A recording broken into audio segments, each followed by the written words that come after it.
Hello, my name is Nick Labaro, and this is Peter Gray with an A. And we're like, and we're motherfuckers that need Jesus. We need, you know what? If there's two movie reviewers on the planet who need Jesus more than us, I challenge you to find them. I'd like to meet them because I mean.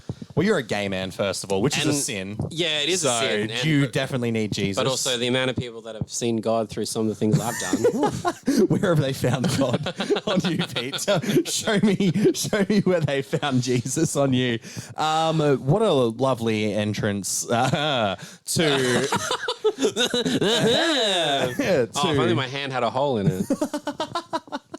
I thought about three jokes like right there. Jesus' hole stuff? About Jesus' holes. Yeah. Monthly Movie Marathon is the show. But you know why we're saying all these sort of things? Because we're bad boys. We are bad boys for life. Welcome, everyone, to the Monthly Movie Marathon with Nick Labaro. And Peter Gray. Welcome back for all of those who have... for loyal listeners. Who thought, hey, you guys sang Karma last time. Let's do more of that. Oh, yeah, true. And thank you all for liking that clip. That was a fun little clip to put together. Yeah. And that was a fun little episode to do, our last episode. I was just thinking, because I'm just looking at the date, we might be a month past, but it's 3-year anniversary of the Monthly Movie Marathon, which is quite a sweet, tender moment. We are in technically, like, legally still the infancy stage.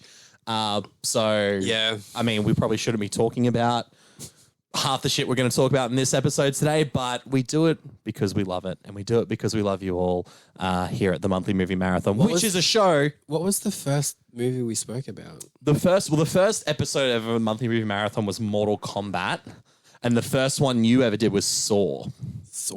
When Jigsaw came out. Wow. In 2021, the year of our Jesus Who We Need. But the Monthly Movie Marathon. 2021. Yep. And then because Saw 10 was Spiral, sorry, not Jigsaw, Spiral. Yeah. Sorry, as someone who claims to be a Saw fan, that was really fucking embarrassing. Jigsaw was like 2018 or 2019 or something. That is true, yeah. I meant Spiral from the Book of Saw. And this is the content you get at every month at the Monthly Movie Marathon, where we marathon movies monthly. So as Pete said, welcome back to those who put up with these shenanigans every month. And why this is the most unhinged, probably one of the most unhinged movie podcasts of all time. And literally because right before we started, he's just like, I haven't come up with anything. With because we had as we said on our last episode, Furiosa, which thank you for watching and downloading. It was a pretty quick turnaround between episodes because Furiosa was the end of May, and that was our May episode of Monthly Movie Marathon where we watched all the Mad Max films. And now the marathon movie monthlies that we're doing now for Bad Boys, which is coming out at the beginning of June. So, yeah, it was a very quick turnaround for us, and I didn't have a lot of time to prep outside of watching Bad Boys, Bad Boys 2, and Bad Boys for Life. The movie that they sort of thought, are we going to get a fourth movie? Because this would be the best title. This could have been the last one. But no. We are, in fact, getting another Bad Boys film on June 6th. Bad Boys, to our friends at Sony Pictures. Ride or Die. Which I actually kind of love. Like, it's actually a fucking baller title. And because, as we'll talk about it, when all throughout these movies, Ride Together, Die Together is the mantra, right? It's like the mantra between the two stars. But or is it their Bad Boytra? Bad Boy. That's awful. That was, I won't lie, that wasn't. It wasn't our highest moment, but also wasn't our lowest. It wasn't our lowest. No, I think when we were talking about where you could find Jesus earlier, it might have been a close one. The only way is up. And that's exactly what we give to you. We start on an absolute low and we only go up from there. But before we crack into the Bad Boys trilogy, soon to be quadrilogy, what's been going on in the last few weeks? Obviously, Furiosa came out. Furiosa has finally come out. It feels like we saw that movie so long ago. I saw that movie quite a long time ago now. Yeah, it was about a month ago. To speak to Mr. Jorge Miller, Dr. George Miller. But the reception's been good. Everyone's loving Furiosa. It'd be interesting to see. We're recording this episode on its opening weekend, so we haven't seen exactly how well it's done yet. Let's see if it underperforms. Let's see. Let's not hope this movie goes to VOD in 3 weeks because that'd fucking suck. Sorry, the Fall Guy. But yeah, it's been very Furiosa centric the last few weeks leading up to it. Yeah. We had a couple of interviews drop. We spoke about on the last episode, which Little Nas X directors. We actually, by the time this comes out, we can tease. Yes. So you spoke to Carlos Lopez Estrada for the Little Nas X doco. He was fantastic. I spoke to the other director of that documentary, Zach Manuel. And they were both also fantastic. Incredibly lovely guy. Great interviews. I spoke again to Mike Mitchell for Kung Fu Panda 4.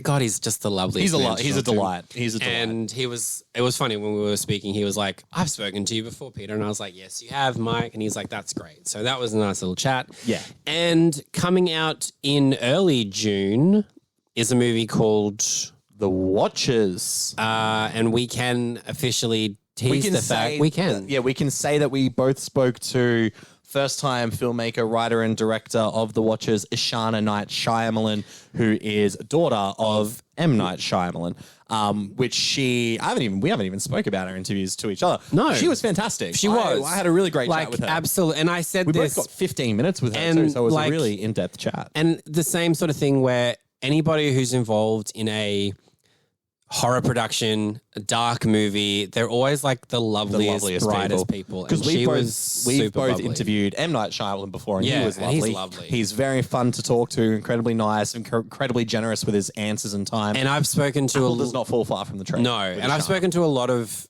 creatives in the like horror genre, and they're always like just the loveliest. They are lovely, and Ashana was no exception. She was fantastic. Yeah.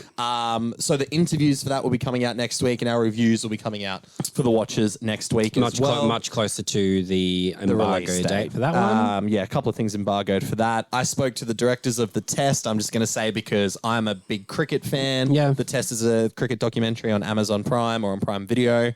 And they were fantastic too. And that was just fun for me to geek out for 20 minutes about cricket with those guys. And we've got some confirmations for other things coming up. We do indeed. And I just found out by the time this airs, I would have gone to Sydney and hopefully spoken to one Amy Poehler. Yeah, who's showing a bit of footage from Inside Out 2. So that's one of those things where it's like, going on. Where it's like, not guaranteed to talk to her, but we will find out. But also history has shown that I'll probably you might get a chance. But either way, I'll be very cool though. In Sydney for Vivid. And then with in Sydney, Amy Poehler. And then again for Sydney Film Fest, which we spoke about in the last episode. Which we won't be crossing over this time. No. The rawness of that is still there. Unfortunately, our schedules did not line up things outside of the movie review work, so we both had to go at different times. But that's okay. But our friend Josh Barry he'll be our crossover man there. He'll be our tunnel buddy. Yeah, I mean, considering we were all talking about needing Jesus, Josh can join in on that too when he becomes our tunnel buddy. And he has no choice but to be involved in this conversation now. So, hi, Josh. Sorry, Josh. Welcome aboard to the You Motherfuckers Need Jesus Club. Speaking of motherfuckers who need Jesus, let's talk about the bad boys. Yeah, and there's a reason that I said that line because it is spoken in a film that we will speak about after we speak about this movie. Well done. What a segue. What a segue. What a segue. You know what? Bad Boys. Bad Boys. 1995. What are you going to do? 1994, I think. 94? I thought it was 95. Might be 95. Hold up. I've got my little trusty mouse here. Rhiannon saw some footage from the last episode of Monthly Movie Marathon. Rhiannon, my partner, for those who don't know. And she saw me scrolling the mouse and she was like, oh, that's cute, that little mouse on your leg. I was like, you son of a bitch. It was 1995. Sorry, Pete, you are correct. I knew it. Oh, my God. I should have put money on it. It was the year I was born. Shut up. I am the same age as Bad Boys, which makes sense because I have such affection for this franchise. So yeah, when did I love this When franchise. did you see this? Because I know that Way too young. I know that also I would have seen it first. Way too young. Well, did you see Bad Boys in the cinema, 1995? I did not. Okay. So 1995, when this movie was released, I would have been 10, turning 11. So still pretty 10 young is, to see I mean, it, right? guaranteed some of the movies I saw by the time I was 10 was probably too young to see. Sure. But Bad Boys was one of those ones where, my mum was like, It's an action film. it was MA It's here. a comedy film. It was R in the States, but it's also like, it's it's violent. There's a lot of language. So she was just like, I'm not going to take my 2 kids to see this. Sure. And that's fair enough. That's a fair decision, yeah. Because it's not a kid's movie. Not at all. I'll say that, but I saw it quite young too. I was probably around 10 or 11 when I first saw it because when we talk about Bad Boys 2, I was 8 when that came out and I had to wait a little bit. I'll tell that story when we get to Bad Boys 2, but I saw them both back to back. Right. My first time was watching Bad Boys was probably at about 10 years old and then watching it with Bad Boys 2. But I watched it with my brother, and me and my brother were obsessed. Yeah. We were Bad Boys obsessed. Yeah. We watched these movies on repeat. That was the same. as teenage boys. So mum rented this for us. Love it. And I A little remember weekly rental from the video store. sitting down, mum, me, my brother.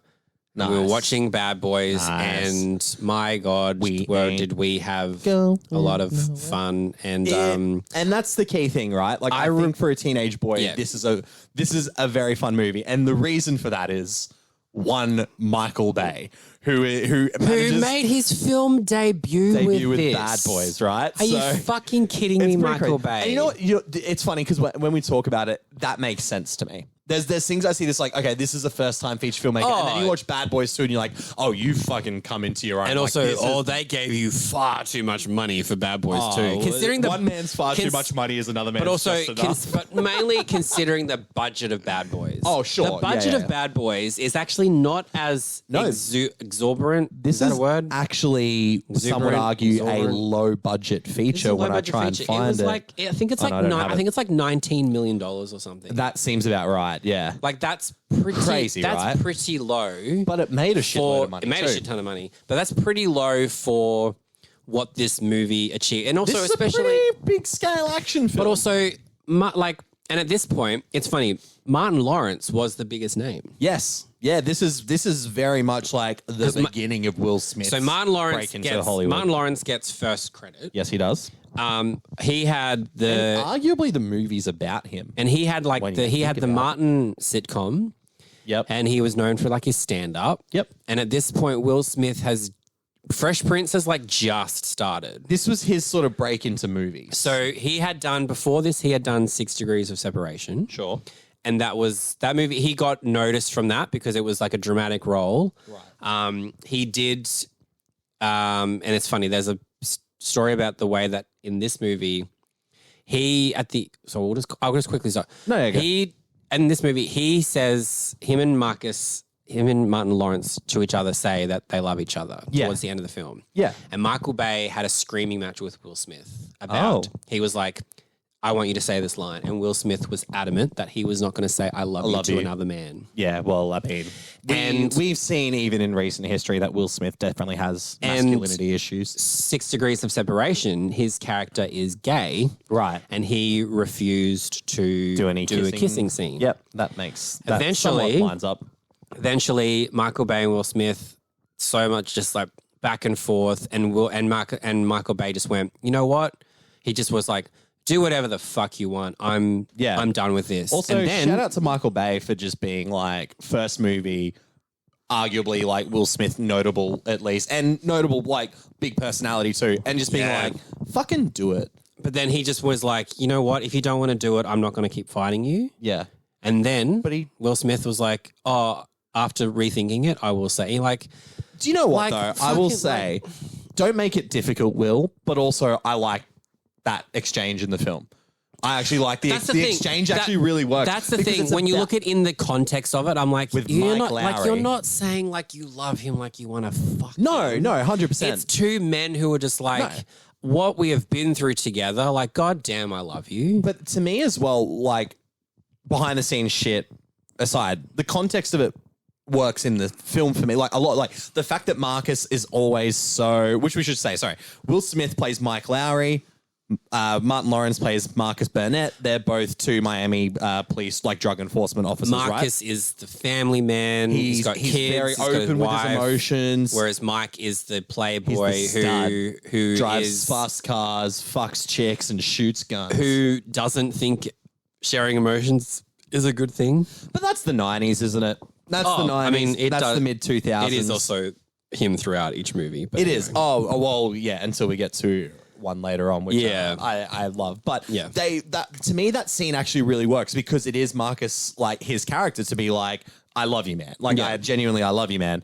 And then it is Mike letting his defenses down. Being like, "Yeah, I love you too." Yeah, and I actually kind of like it, but it sucks that obviously Will Smith had to be like, potentially that scene may not have happened because Will Smith was like, I'm like, yeah, you're not saying it. Your fucking character. But as said previously, Will Smith definitely has issues with his masculinity. Yeah, but anyway. And any of that. But Michael Bay's first film, which we can, I'll say for my interview, I've been lucky enough to interview Michael Bay. I've been lucky enough to you as Michael well, Bay. but I got to actually tell Michael Bay that I love the Bad Boys films and talk about it. Yeah, and he kind of had a quick aside on it and being like, you know, him and Will and Martin Lawrence, as he quoted, were just punk kids in Miami just trying to make a film. Yeah. And he said the studio didn't want to film with two black leads. Do you know who the original two leads for this were? No, tell me.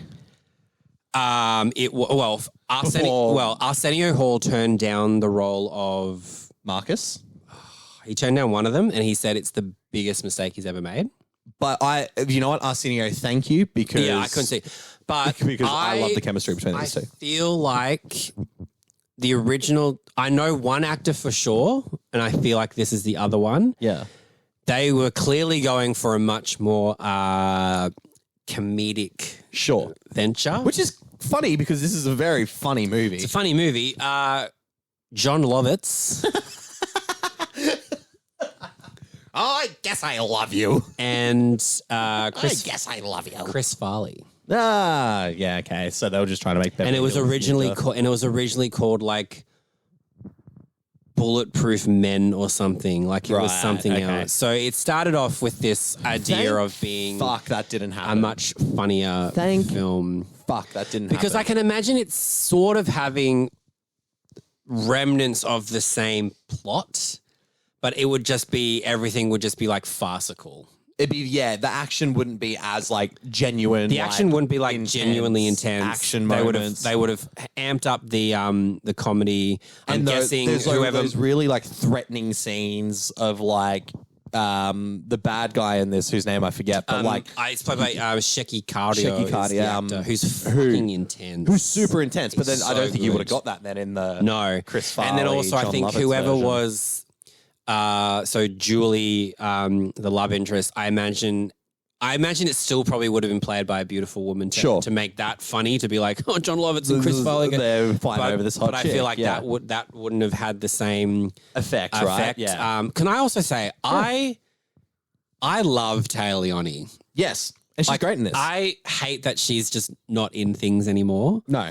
There was that period between like the late 90s to the early 2000s where she was just like consistently in stuff. She was in this sitcom called The Naked Truth, which is incredibly underrated. It is so funny. Like, I think she is a really great actress and I love that. And it's the same thing that I feel like this series does really well. Yeah. It actually treats its female characters well. Apart from the fact that obviously Mike is very a womanizer, chauvinistic. Yes. But he's not a female character. But when it's people, when make it's fun of that, yeah, you know yeah. what I mean? But when it's like people like Julie in this film, and then there's three other female characters across the other two films.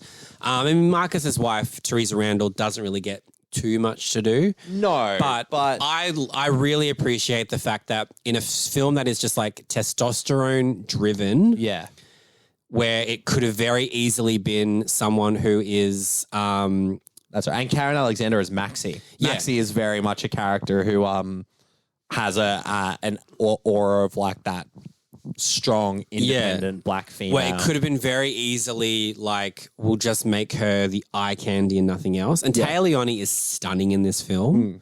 But I really appreciate. It's funny you say that as well because that's obviously something Michael Bay's caught criticism for in later films, which is definitely not. He's not innocent of that criticism. No, like by the time he sort of was doing the Transformers movie, it's like okay, I feel like you see it a lot in Bad Boys 2. Yes, I would agree. Yeah. There's one scene in particular. But yeah, I just think like Taylor, like I think Julie is a really, really well written character. Yeah, I would agree. She gets to keep up in terms of action, in terms of comedy. She gets to keep up with it all, but it's never outside the scope of she is a fish out of water in this situation. And it's not like all of a sudden she's like, oh, she knows how to use a gun and she knows how to fight. Like, she runs and she fucks things up, but then she's also like, I can keep up with you in terms of. She's giving it a red hot fucking go. Yeah, I really like that. Well, I do too. And that's what I think gives this movie a sort of whole, a rounded experience of it does the action well, it does the comedy well, but it does the drama and the characters well. Yeah. And I think that's a fantastic thing. Before we go on any further, we should probably say, what if you haven't seen Bad Boys? This is what it's about. Miami-Dade detectives Mike Lowry, Will Smith, and Marcus Burnett, Martin Lawrence blow a fuse when $100 million worth of heroin they've recently confiscated is heisted from the station headquarters. Suspecting it was an inside job, Internal Affairs. Infernal Affairs, great movie. Internal Affairs gives them 5 days to track down the drugs before they shut down the narcotics division. Action meets fast when Marcus is compelled to masquerade as his partner in order to gain the trust of a call girl, Taya Leone, a key witness in their investigation. Now, you brought up before we recorded that Taya Leone's character is not actually a call girl. Her profession is not a call girl. However, she is called upon to. So Max, as a girl, she is called upon. So Maxie is a call girl. Julie lives with her, and she says, they're best friends and roommates. And she's like, "Hey, I've got to go like entertain these gentlemen for the evening. You want to come along? Please come along with me. Like, you know, the money will be good." And Taylor is like, "I don't want to," but she's like, "All right, I've got nothing else to do," and then she's like, "And we're in and out in like 10 minutes." Like, but unfortunately, the man that brings them in is a hothead crime fella who pisses off his crime boss by stealing some of the heroin that they stole. Ironic. Maxie gets basically caught in the crossfires and is shot, brutally killed. Yeah, that scene's hectic. It's really sad. And it's basically an execution. Yeah. Too. And Taya Leone, who's gone to the bathroom, sees it all. And then naturally they're like, she's witnessed everything. We've got to find her. So then she's on the run and she's like, the only person that in the police world I will trust is Mike Lowry, because I also know that Mike and Maxie have their little thing. Maxie and Mike have a thing, but Maxie is also an informant for Mike. Yes. So that's the general gist of the story. The biggest thing I love about Bad Boys, and it's something that is so consistent throughout the 3 films and hopefully the 4th, is the chemistry between Will Smith and Martin Lawrence. Yeah. And you get it from the opening scene. Yeah. They are brilliant together. They are the odd couple. They bounce off each other so well. Both have fantastic comedic timing. I'll admit, I love it. That watching these films over the years, like when I was 10 and I saw this, I was like, fucking Will Smith's the man. Then rewatching them over the time, I've kind of gone this thing where I'm like, I get that it's his character, but I was like, but sometimes Will Smith as I was like, he's just being Will Smith. I get that he's got to be cocky. Sometimes it's to the point of like, you're really fucking annoying. No, I get that. And I think that's just something that comes with there's always maturity. and because I think when it comes to their dialogue and the way that the one-liners kind of hit. Sure. Obviously, Will Smith gets a lot of them and they're always kind of like after a scene is finished or it's like action, and then we'll quickly just stop for Will Smith to have his line. One-liner, yeah. I think Martin Lawrence is actually the more naturally funny character. 100% agree. And I think that just comes with the comedic background. Yeah. As well. It was one of those things that I noticed watching them that I'm like, wow, they really want Will Smith to have his one-line moment. Yeah, like he's a funny guy. Everyone, he's like, funny. Yeah, it's cool. But like I found myself laughing so much more at what Martin Lawrence is saying. And the thing is, I think Martin Lawrence and Marcus as a character sort of allows it as well. He gets more of an opportunity to be more vulnerable. Yeah. Which in the 90s was hilarious. Male vulnerability was funny as fuck. A man showing his feelings? But I would couldn't also make this stuff up. I would also say, though, the movie never makes fun of it at the same time. Absolutely it's not. Genuinely a part of who Marcus is.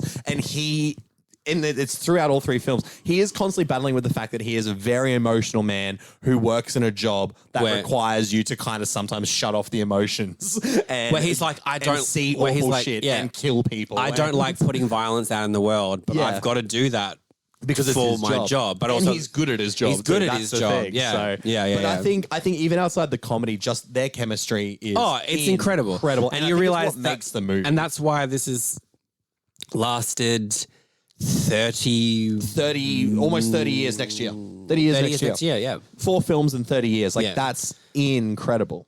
And it's funny that the last 2 films have come within like 4 years of each other because we had a big the gap is huge between these films. 8 years between the first one, then 12 years between 2 and 3. And now 4 years between this one. 17 years between 2 and 3. That's what I said. That is what you said. That is what I said. You didn't hear any other quick number? maths. Yeah. Quick maths.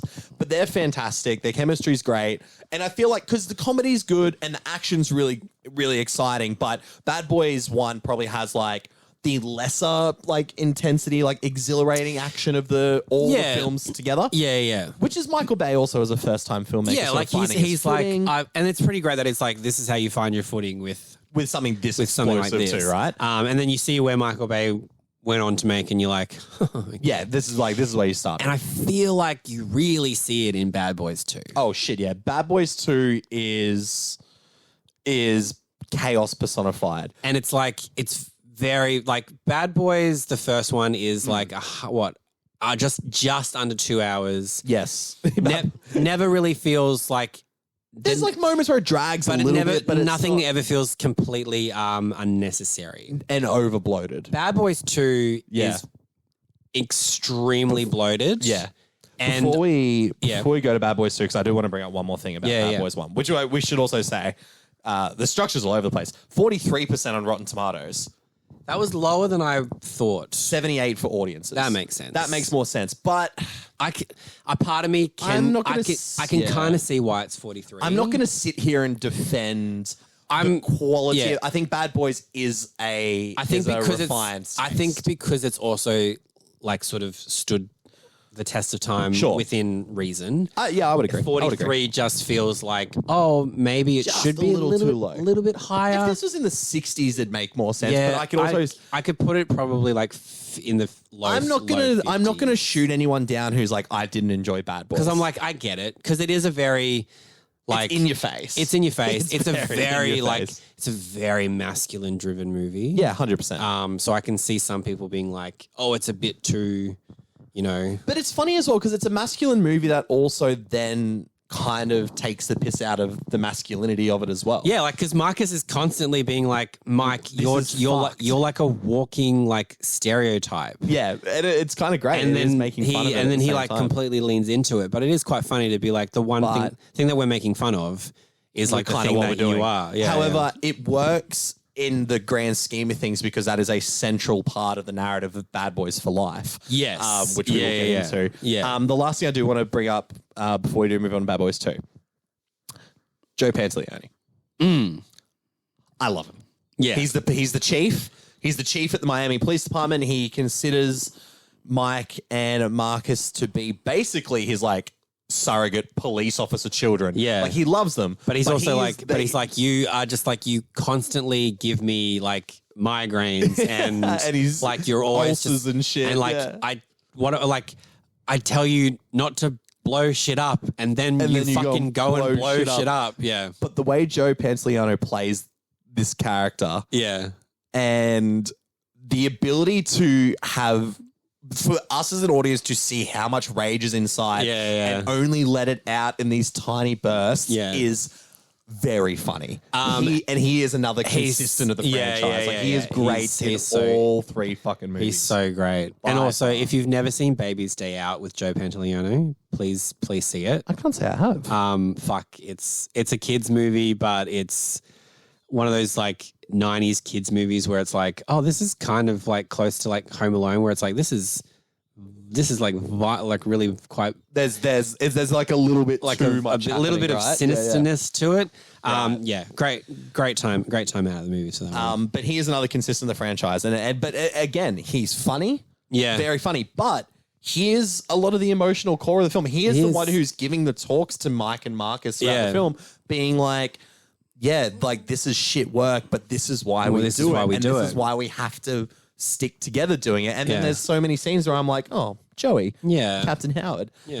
But the finale of Bad Boys is exciting. It's in a fucking airport hangar. There's shit blowing up everywhere. There's blood squibs, like people get shot all over the place. People get fucked up in these movies. Great. It's great. And we get, like, Michael Bay establishes what are these iconic shots in the Bad Boys franchise as well. A lot of like low shots to the two of them just rotating in slow motion, standing in. We get the one that's always iconic and says out to me is Will Smith running and is like his shirt hanging over open. But it's such like he uses slow motion in such a way that is over the top, but kind of like really works for this. I mean, little gay Pete didn't hate that. No, and you know what? Grown-up gay Pete doesn't hate it either. It's like, what changed? Like, it's like nothing's changed. It's just like, ooh, he's a big black man. You motherfucking Jesus. But yeah, I think it's like the action is so Michael Bay, but in the sense of like, he was given a small budget for it. It's pretty great to see what he does with a small budget. Compared to what he gets. To what he gets with Bad Boys 2. Bad Boys 2, which came out in 2003. This Bad Boys 2 had a $130 million budget. That's insane. That is insane. Like, and that's like another financial success. Six times huge what he had. Fucking huge is what it is. I will say, it's funny, like, Bad Boys 2 made... So $130 million budget. I think it made like $200 and something million worldwide. Right. And in the States, it made $138 million. So it just made It's quite funny seeing the way that people talk about movies and budgets nowadays, that something that just broke even in the States is considered like a success. Whereas some movies make their money back in the States and then make money worldwide, and they're still like a flop bomb because it's like didn't take into account. Because it's a good headline. It could be why it took 17 years to get Bad Boys for Life. Sure. Because there was this whole thing of like Bad Boys 2 may not have been as fruitful as I think they thought it might have been. Yeah. Given what Bad Boys 1 did. Yeah. And then, you'd be like, well, we're going to give you a massive fucking budget. Yeah. We'll give you a prime, like, I'm pretty sure this was like a July release. Yeah, it's a big summer film, right? Big summer film. It's got that energy. I mean, look at that poster. We've got that poster's iconic. We've got our two big main stars back after 8 years. Like, we need to really prove it. And Will Smith is a fucking movie star now. At this point, Will Smith is like, he's done Bad Boys, Men in Black, probably Men in Black 2, maybe. Independence Day. Yeah. Wild West. He's go to 0 to 100. Thoughts about it's a year before he does iRobot. Like, Will Smith. But he's a movie Will Smith star is like, point. oh, you're a movie. And also, he's had success with his rap career. True. It's called Switch. I don't think that came out yet. No, that didn't come out yet. But this was like after like getting jiggy with it. But what was the hype like? Because I'm assuming you saw this in the cinemas. I did see this in the cinemas. What was the hype going into Bad Boys 2 then? What was the general Bad Boys aura? 2 was funny. We didn't get this film until like September. Shit. So by the time I saw this in the cinemas, because I was 18 years old. Ooh. Even though this was MA, this was MA, but I was also like, this is pushing MA. Oh, it's violent. This is fucking I remember seeing the rating for this. This is MA for high level violence, and I was like, oh, high level violence. Yeah, I remember high level violence being a rating. And then you watch it and just go, yep. Makes sense. That shit makes sense. But yeah, me and my brother saw this together. So going into this, I knew that it was I knew that like the reviews were kind of mixed. Sure. Like I wasn't checking like Rotten Tomatoes and stuff like that. Good segue because we'll quickly jump in there. 23% critic score. Which I'm also like very low.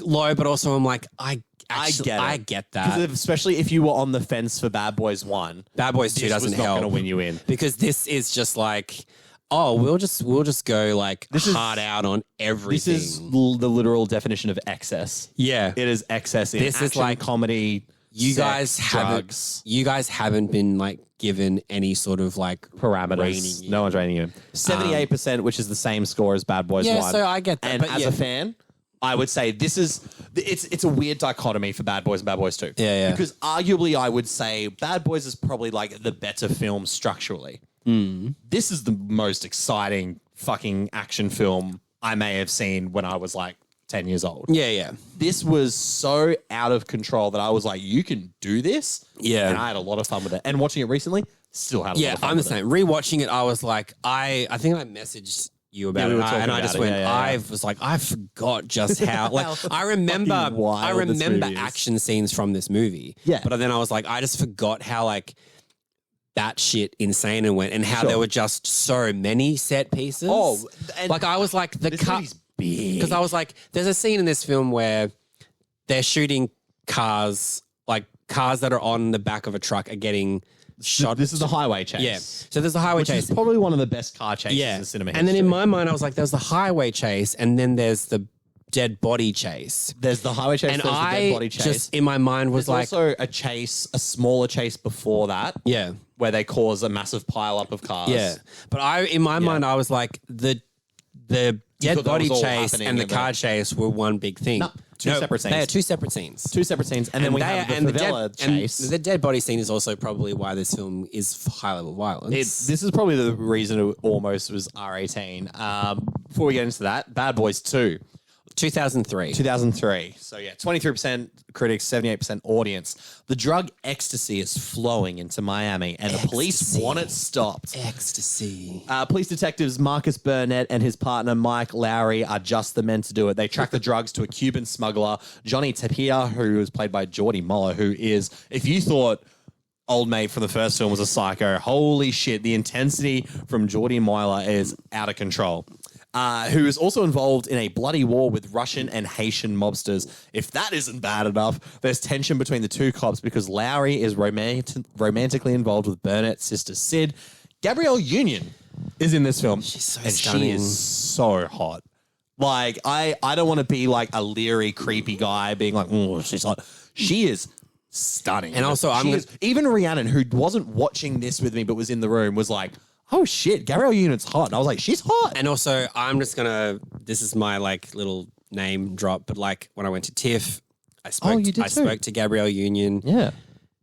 In person, it's just like stunning. You are just she's beautiful. Beautiful. And also because of her son or daughter, with the way that they identify, Gabrielle Union does a lot with like the queer community, the way that she, you know, and so I was also just like, everything that you do, you're an angel and an icon, like, and she like, but she seems lovely too. She's lovely, and she is like in person. You're just like, wow, you are possibly the most beautiful person. Do you know what else she is?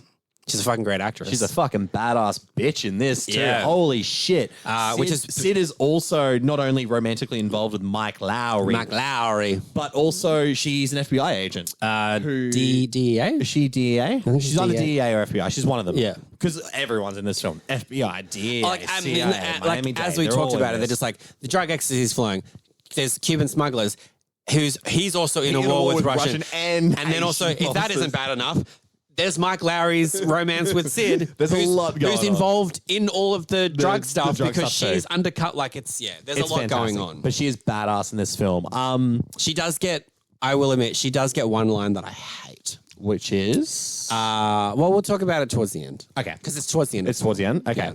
So Bad Boys 2 is, we've already said, is just excess and chaos. Excess. Personified. Yeah. It is the most... So it's... I would say, if you haven't seen it, it is Transformers level of explosive action. Yeah. You do not see a single robot. This is all humans in the most death-defying car chases, the most explosive action scenes. There is probably almost a world record for bullets fired, destruction caused, havoc and mayhem ensued in Bad Boys 2. This is the most over-the-top action film set in a fairly realistically grounded scenario I think I've ever seen. Yeah. And I love it. Yeah. It's 2.5 hours long. It's very long. It's far too long. Would I have watched another hour of just action shit?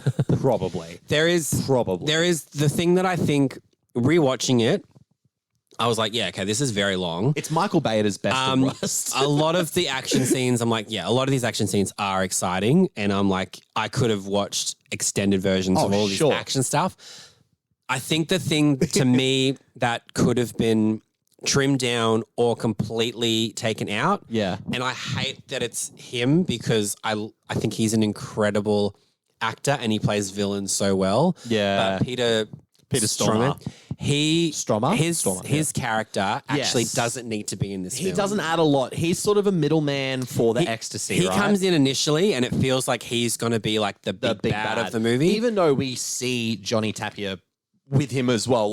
The intensity of Johnny Tapia is kind of to me like, okay, you are main villain energy. Yeah. But Peter Stormare is very frequently involved in the first third of the film. He gets the nightclub scene and then he's involved. Johnny Tapia. His nightclub scene is great. Someone takes the ecstasy in his club, is dying, overdosing on the floor, and he's like, this fucking guy overdosing on my floor, kick him out of here. And they just dump him in a fucking alley and you're like, oh shit. And Johnny Tapia literally has one of his I can't even think of Peter Stormare's name in this. I can find it though. But he literally cuts up one of his men and shoves him in a bin that was in front of him. But then after that, he then disappears from this movie for Alexei.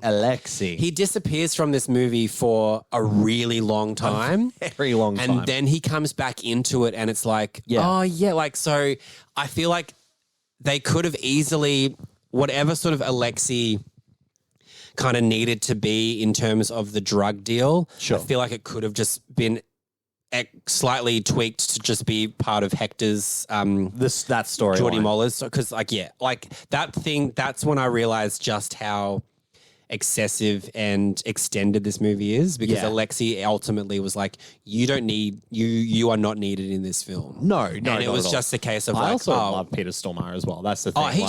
That's the thing. That's why I was like, I hate that he's the one that I would cut. But ultimately, looking at it, because you need Geordie Moller's character. Yeah, you can't get rid of anything to do with Sid. And you can't get rid of the Haitian stuff. You can't get rid of the Haitian stuff. Best action scenes in the film. Also, that Haitian shootout is so fucking brings good. About fucking Michael Shannon. So I wanted to talk about this because it's sort of like the cold open of the film. Obviously, this film did upset a lot of people because also, if you're easily offended...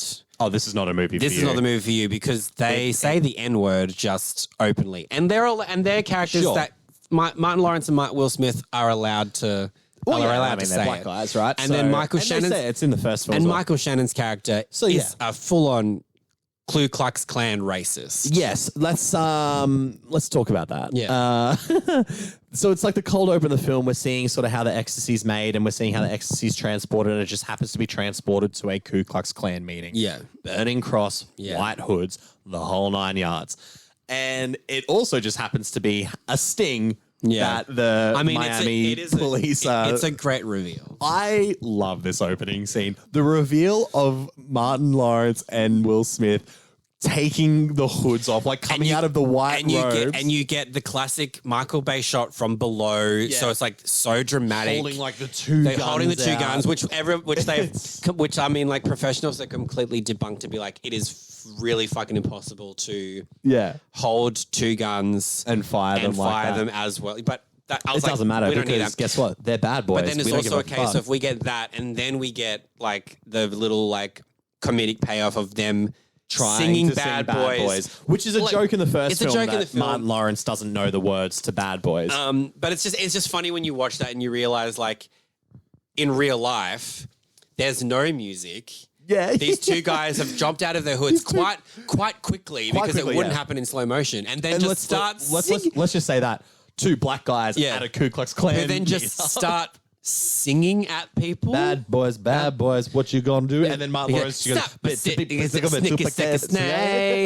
actually pretty close, actually, to what it is.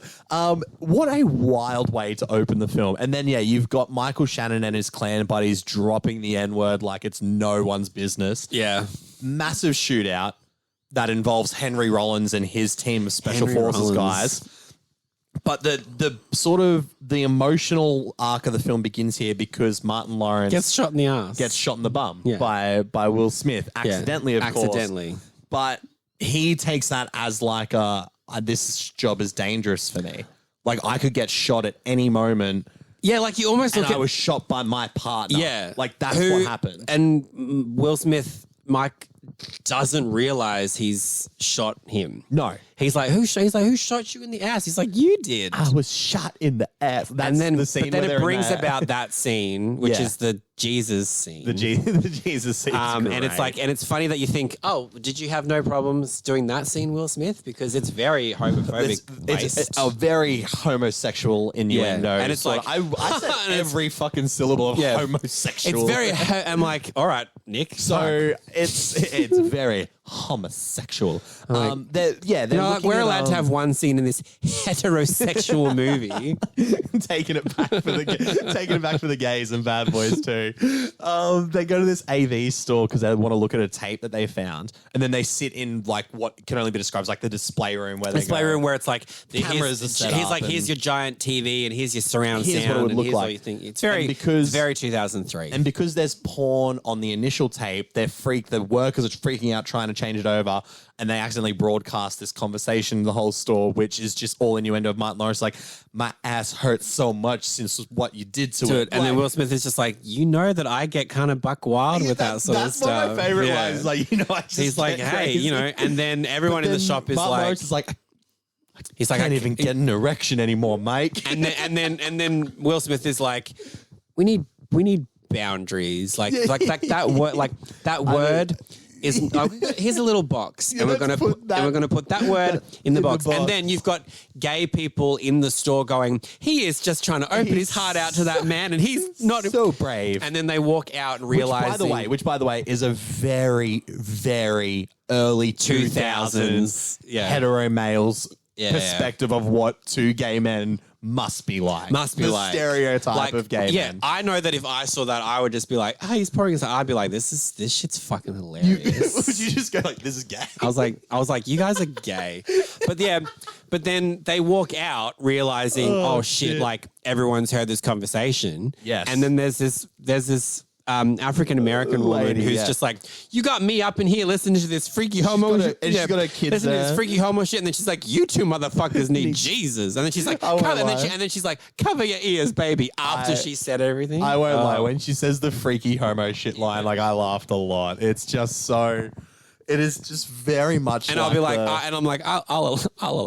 You'll allow it because it is like, you know what's fun? Like I think the reason that kind of works as well is because, as much as it is kind of a skewed perspective of it's not gay humor, I don't look at it. It's not punching. It's not punching down on it. Because, and especially after like we see the relationship between these two characters throughout the three films, there's never any point where they're actually outwardly being hateful to anyone, right? Like, that's where I think, like the joke is that they are just saying things, they're saying innuendo, and people are reacting to it in different ways. It is still very early 2000s. Yeah, it's still you kind of sit on the fence of it a little bit and go like, but it's also that conversation is one of the least offensive things in this movie. Oh, 100%. And let's talk about, and that might tell you what kind of movie Let's talk about the camera ogling on the breasts of a dead woman for a long time. That to me, as a 10-year-old, 12-year-old like teenager watching this was fucking hilarious. Right. Watching it recently, I'm kind of like, that's just like a dead woman's breasts. Yeah. And Will Smith is actively like looking at them. Yeah. And that's the joke. Yeah. And then I was like, oh, that's not as funny as it they want it to be. But the good thing is in that scene, at least Martin Lawrence is like, what the fuck are you doing? Stop staring. Like, and then the joke is then he accidentally gets high on the ecstasy and he has to be right next to. It's pretty great when he gets high on the ecstasy. When he accidentally gets high on ecstasy, Martin Lawrence, his physical comedy is great, but his ability to like slur sentences is fucking hilarious. And then they go to the captain's house. Yeah. And it's just when he's looking at the fishbowl, his face is so fucking blown up. This film is funny. It is, but it's just excess, right? One of the absolute funniest lines in this movie to me. Please. Like, and it's one of those things that every time I watch it, I'm like, it makes me laugh. It's so good. Is when Martin Lawrence and Will Smith are pretending to be oh my God. Bug repairmen. Yeah. And then because it's their way, whole nother it's their way of getting into the house of Geordie Muller's character. And then he's like, we don't have roaches, we have rats. And he's like, oh, we're the rat guys. Let us just get our equipment to change because now you need to get rid of rats. Yeah. And the rats are like giant and they're all over the house. They're so over the top. And there's one scene where they're humping. Well, because Martin Lawrence makes jokes like there's all these rats fucking everywhere. And then he watches them. And then we see actually a rat fully like missionary. And then he's like, they're having sex. And he's like, what's wrong? And then he goes, they fuck just like us. The way that he says it, I'm just like, it's so good. That's the thing. Like the humor is even like the action's in excess, but the humor is just a step up because we're watching rats fucking. The joke is that they're staring at a dead woman's fake tits. They're throwing dead bodies off the back of a truck in a chase scene. Like it is so over the top. But then I think one of the greatest scenes, and then it has the best payoff in the third film. Yeah, which it seems like it's also going to have another fantastic payoff in this one. Is the introduction of Reggie. So Reggie is a teenage boy who's about to go on a date with Megan, who is Marcus's daughter. And Marcus isn't necessarily happy with this. He's got a lot on his mind. He's got a lot on his heart. But he's not happy because he's like, my baby daughter is going for a date. He's like, but the mother's all like, she's super excited. And she's like, you will not do anything. Do not talk. Like basically, do not talk to him. Whatever you talk, if you do talk to him, just be nice. Yes. And Martin Lawrence is like, all right, let's have some fun. Yep. And at this point, him and Mike are like, kind of on the outs, but there's tension. Mike is like, I'm gonna have fun with this. I've got your back with this. Like, let's have some fun with your daughter's date. So Reggie knocks the door, and he's like a 6'6", like he's a tall kid. He's a tall kid, but like just meek as anything. Just like a polite young man. Actually, like the sweetest, just a polite young man who has the door kicked open. Is like, who the fuck are you? And then he's like, my name's Reggie. I just want, and he's like, how? And he's like, how old are you? I'm 15, sir. And then he's like, you look 30. And then Mike has a bottle of liquor in his hand, and he's pretending to be like fresh out of prison. I just got out of jail. I'm not going back. And then he's like, how old are you? I'm 15. He's like, you at least 40. And then it is one of the funniest scenes of all time. But then, Reggie comes back in the third one. But like I think the best thing in that is at the end when he's just like, about going to like jail and stuff, and he's like, you ever had sex with a man? No. You want to? Yeah, it's funny how Will Smith quickly changed the chord on that, didn't he? Yeah. But that scene is brilliant, and it is paid off because Reggie is back in the payoff film. I remember at the screening for Bad Boys 3, the reveal that Reggie was in it. There was a lot of people in that cinema that were just like, hey, because it's clearly fans of the series, and he actually has like a lasting impact because of that scene. Yeah, it's so true. Yeah. It's so true. And then in the trailer of Bad Boys Ride or Die, Marcus is there and Reggie's just on the couch with his child. And he's like, Reggie, what the fuck are you doing? He's like, you need to get a job. He's like, I'm a Marine. He's like, well, you need to get deployed. Yeah. It's so good. We'll quickly rattle off because we'll have to wrap up soon. But like, action scenes are out of control. The car chase on the freeway is like it's cars getting thrown around. It's a boat getting thrown around. So well, it's like so well done. So exciting. I mean, once you realize, there's a million of like casualties in this. Oh, 100%. Like lots of people innocent people who are just driving their cars. You get that, like the boat gets into, and you're just like, well, that driver's dead. It's all alleviated because we get to see how Joe Pantoliano reacts to it all, and he is on a thread of insanity in this film. And he's great again. The favela chase is brilliant in Cuba, explosive as fuck. And then the Guantanamo Bay showdown is pretty fucking cool too. That's where Gabrielle Union's line happens, and I hate it. Which is when they're all standing near landmines. Mm-hmm. They've got to drop their guns, and then she goes, "All right, I'm dropping my gun," and then that would have just been enough. But then she goes, "I'll throw it right on the mine," and it's like, it's a bit too. It would have been so much cooler if she just looks down, throws it. Because I'm like, no, we fair. Understand what your process is. I just hate that line. No, I get that. It hasn't ingrained. And Gabrielle Union tries to sell it as best she can. It hasn't ingrained enough in my mind. It's a horribly written line. Yeah. No, I get that. Yeah. But all's well in the end. The bad boys are back together. They made Marcus's bum is healed. They made $240 million. And they did okay. Yeah. And they did all right. Yeah. But then, yes, we got a 17-year break. Like, because I think. No, well, everyone thought Bad Boys was to some people, Bad Boys 2, people did say it didn't perform as well as they thought. Right. I think they were expecting it to be done. Because between how much money Bad Boys 1 made and Bad Boys 2, it wasn't actually as big as I think they thought it would be. Right. So Bad Boys 3 just took a very, very long time to make. To really get going. And I'm pretty sure the budget for Bad Boys for Life is less than Bad Boys 2, which makes sense. And especially because you've got new directors to Hollywood. We have new directors now. Bilal and Adil. Will Smith has upped it to first credit. Yeah. Because at this point, this is still pre-slap. And this was like a return for Martin Lawrence. Yeah.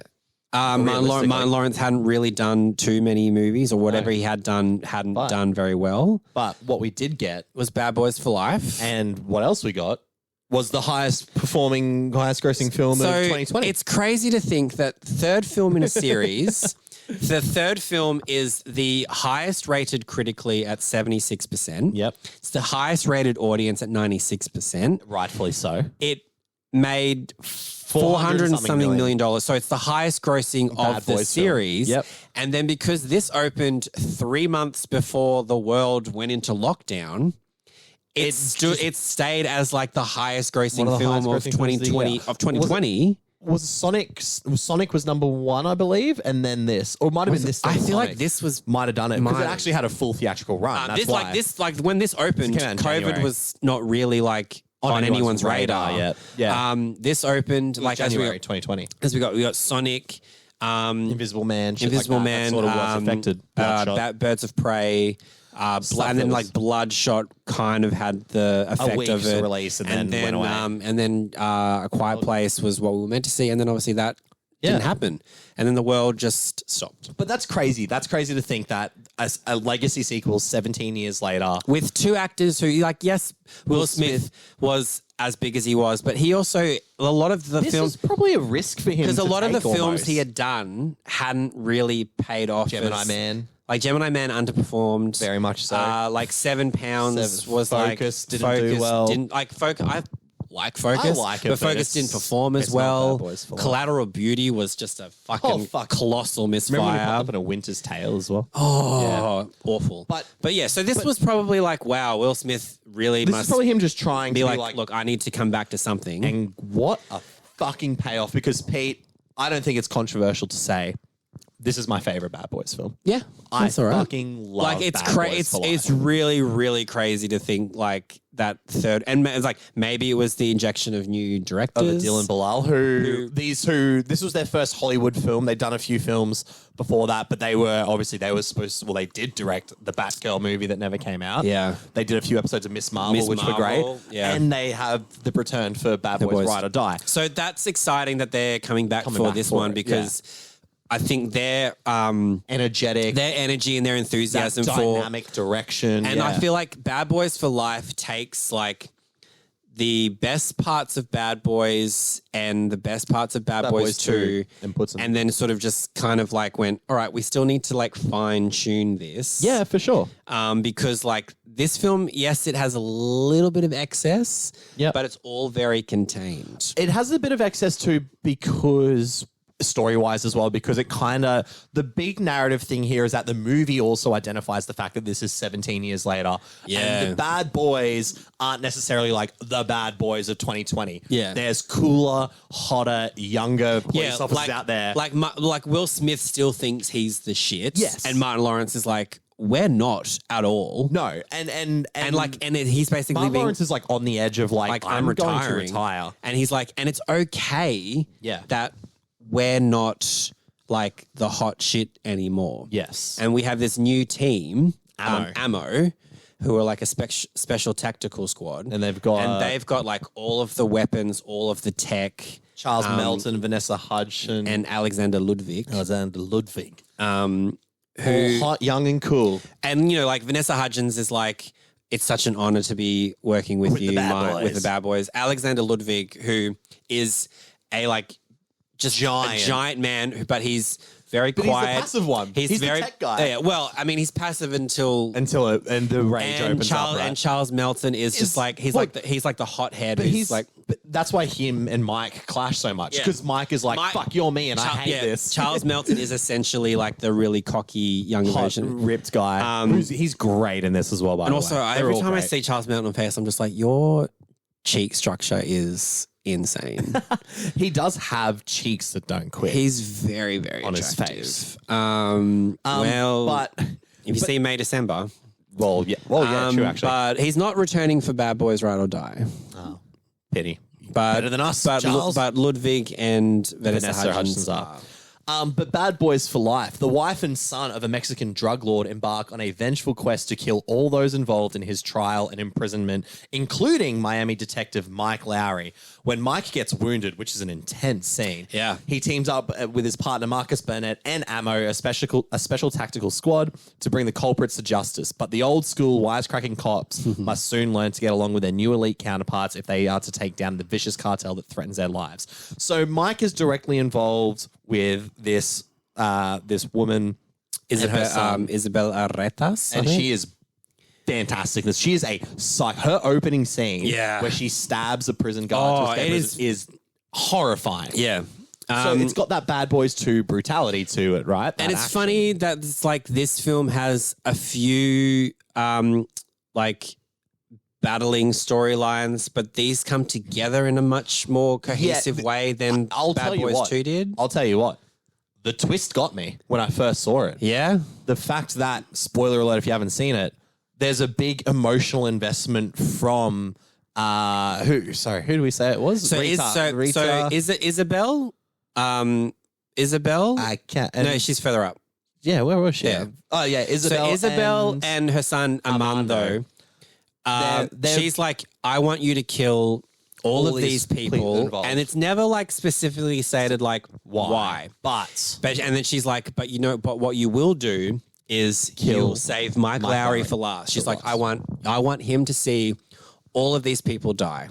And because it sort of alludes to the fact that he was like the head of all of it happening. And Armando is like, I'm not entirely sure why, but I'll go along with it. But then he gets the opportunity to kill Mike, and he takes it, which is brutal. Watching Mike get gunned down. Yeah, you kind of like. And Isabel is like, what the fuck did I tell you? He always dies too, Mike. Marcus says that he coded out 3 times. So I don't remember much from the trailers of Bad Boys for Life. Sure. But when I was watching the film at our previous screening, which was in 40X, by the way. I was like, a small part of me was like, holy shit. I feel like maybe Will Smith would come back for Bad Boys to Life to die. The Harrison Ford thing, right? With I kind of was like, it feels like they might do this. And for a while there, I thought this is what was happening. And then this film was going to be... Dude, when Marcus goes to church and he's praying and he's like, I promise to give up all violence if you let Mike live. Like, the emotions of that get me. But the funny thing was like, so there's all these scenes... It felt real. There's all these scenes leading up to the fact that like you feel like Mike might be dying.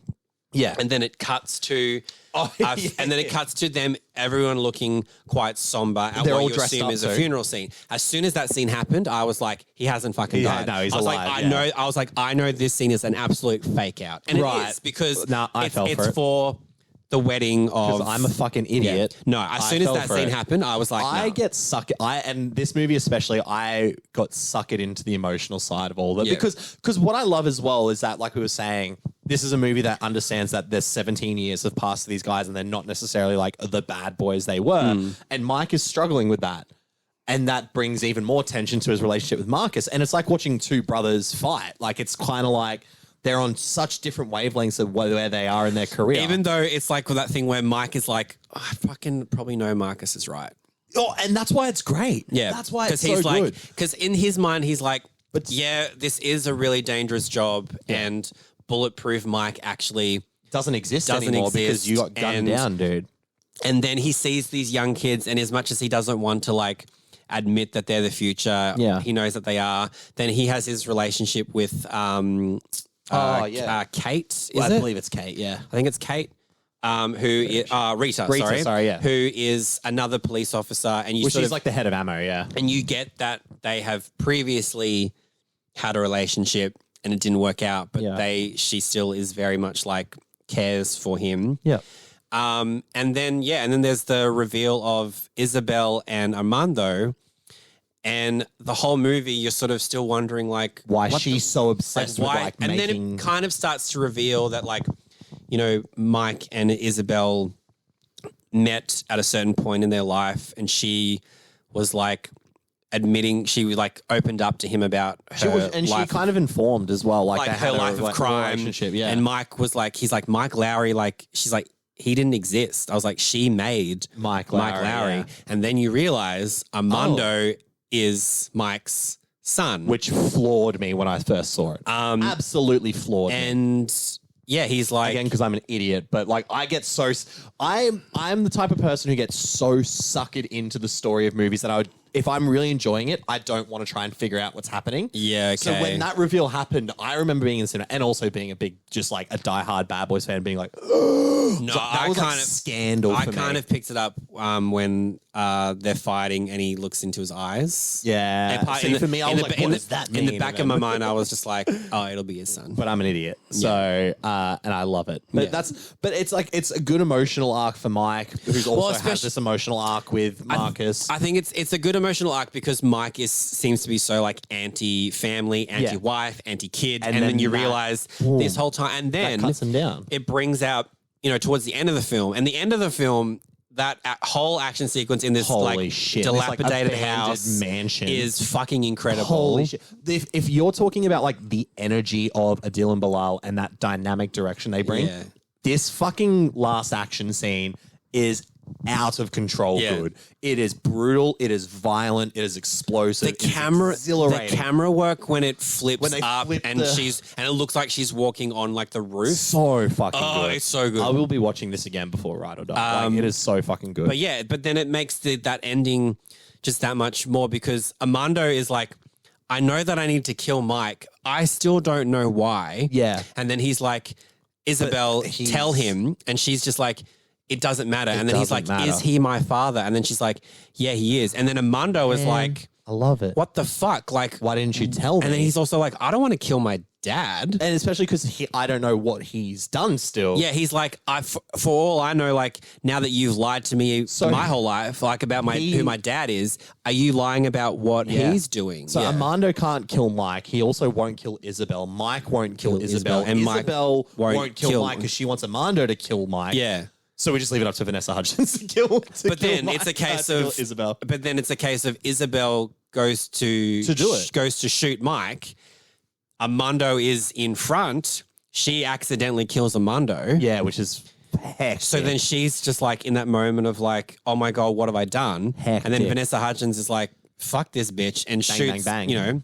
And then Isabel falls into the fire. Yeah, it's a pretty great shot as well. And then it's revealed. And then we have Mike and Marcus. Marcus close to death. Yeah, true. Mike not being able to save him. And then we just get the perfect, like, classic action, you know, that action beat of like Armando with his last dying breath helps save Marcus, which is awesome.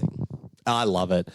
And I think the tensions between Mike and Marcus in the film are so good because Will Smith is really good in this film. Yeah. This is Martin Lawrence's film. Yeah. He is approaching the pain that Marcus has emotionally with such authenticity. Yeah. Like I genuinely, and I will not be afraid to admit this, was tearing up when we saw it in our media session. Like this movie got me emotionally. Yeah. Even more so when, huge spoiler alert, they fucking kill Captain Howard. Yeah. They fucking kill Joe Pantoliano in a scene, after a scene as well, where he does one of his classic talks to Mike. I love it. He talks about a rider on a horse and the horse goes astray. Yeah. And he goes, "Where are you going?" And he's like, "I don't know. Ask the horse." And it's all an allegory for like the horse is all about trauma and all about pain, and we don't know where it's leading us until we take control of it. Yeah. And Mike has this massive revelatory moment. He's like, "Okay, fine. I'm gonna, you know what? We're gonna do this one last thing, and then that's it." And then I think it's also because the scene is like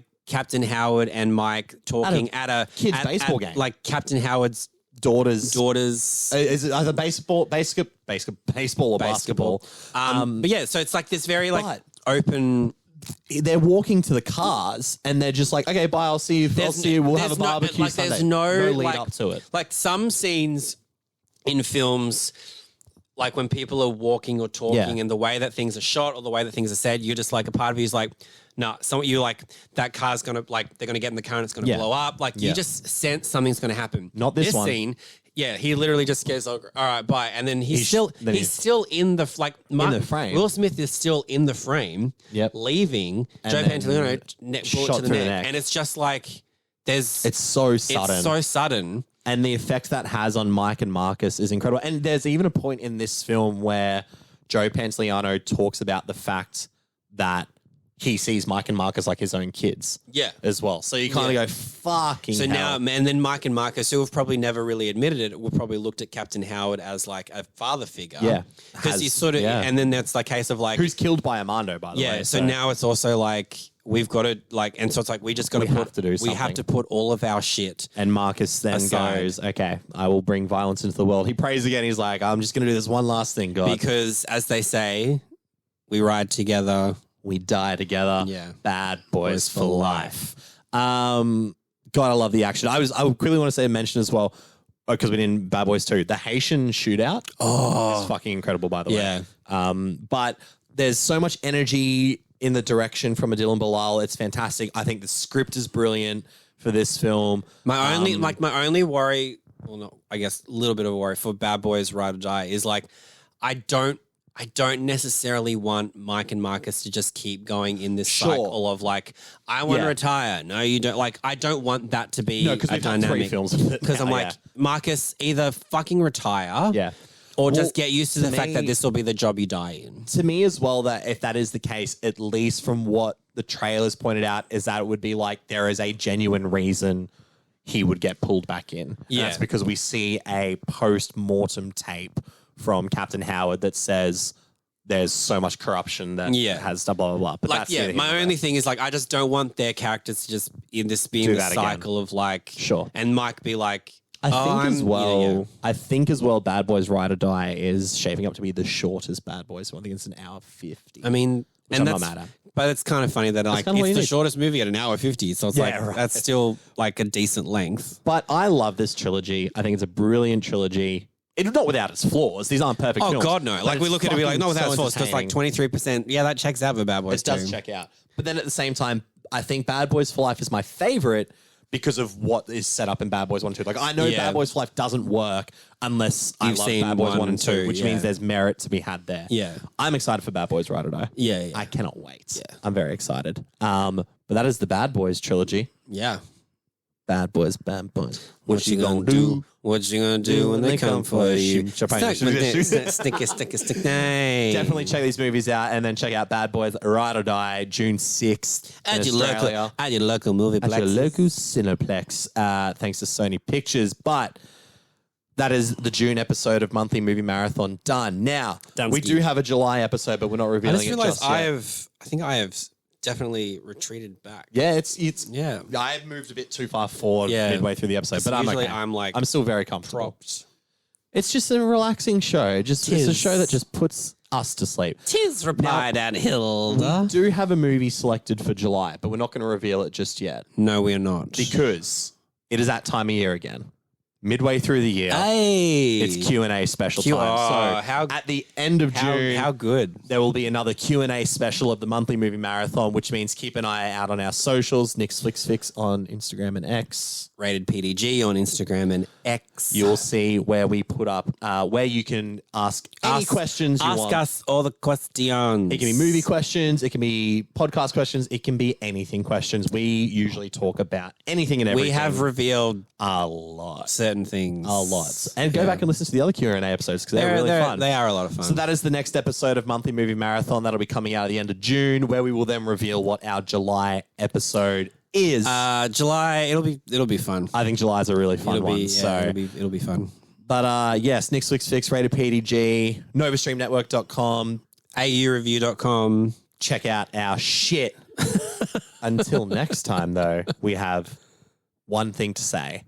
Bad. Bye!